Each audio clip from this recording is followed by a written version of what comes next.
because like, you really have to master a little bit of the perspective kind of thing. But you know what 3/4 is, it's like this is the front, this is 3/4, so you sort of see the side and the front rather than just a profile.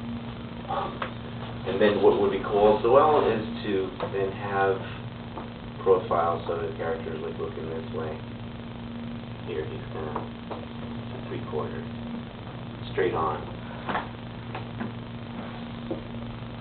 And then a back shot. And usually the back shot, what is also kind of cool is that you can also make it sort of 3/4, so it's almost like he or she is looking that way.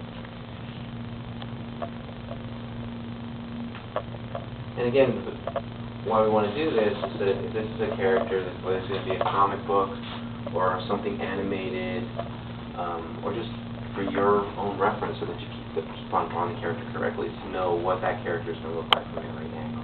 And so this may be a challenging time to figure out some things, especially if you have a character. Like I had an animation student who had a character that I can't remember exactly what it looked like, but he had this sort of spiky hair. You know, so to figure out, and it's always going that direction, and when he turns, it all magically kind of goes, sort of like Mickey Mouse's ears when they sort of spin on the top of his head. It goes the other direction. But, you know, what's it going to look like when he's from the side? Is he just going to, you know, have it go straight forward like that? So if he's looking this way, it's going to be like that, or is, you know, is it going to look another way? So that's dependent on you, really what you want to design this. And some other characters to think about. You guys know Phineas and Ferb, that show. Like, you know, I can't remember exactly that he's got from the side, you know, his head kind of like that, which is a challenge because he's very flat. So when he turns, I'm sure if you watch it animated, if you slow it down, these are really funky drawings where he's kind of looking straight on. So it's a funky character to try to come up with a good character design, but sometimes that's what you're going to be challenged with. So think about that. So, you know, a character who's like the one that I was showing you guys the other day, the little alien dude. I mean, I draw him lots of different ways all the time. But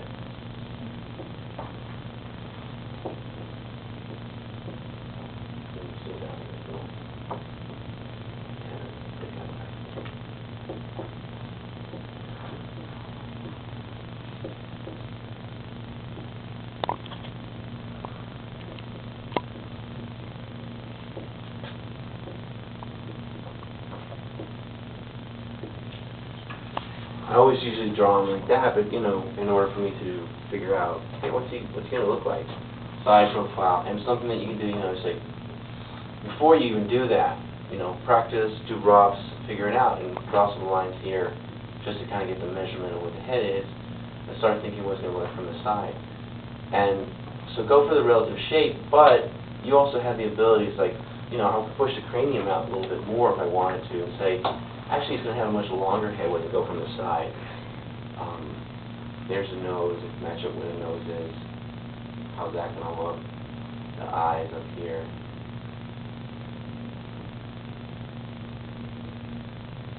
The mouth maybe goes back further.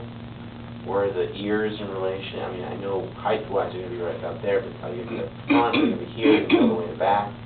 So you can kind of determine that, and it can also be something that is determined by what you think is the best design, and just kind of continue to kind of go forward like this. Or maybe do something a little different. Or maybe I make the cranium a little shorter. You know, how much of his butt sticks out in the back? Is he going to have a little bit of a butt? You know, is this thing just going to kind of come down? The little sort of toga that I gave for him? You know, or is he going to have a little bit of something protruding kind of in the back? You know, where's feet? Are they going to be more sort of in the front? Are they going to be more in the middle there? So that's a point where you can start experimenting with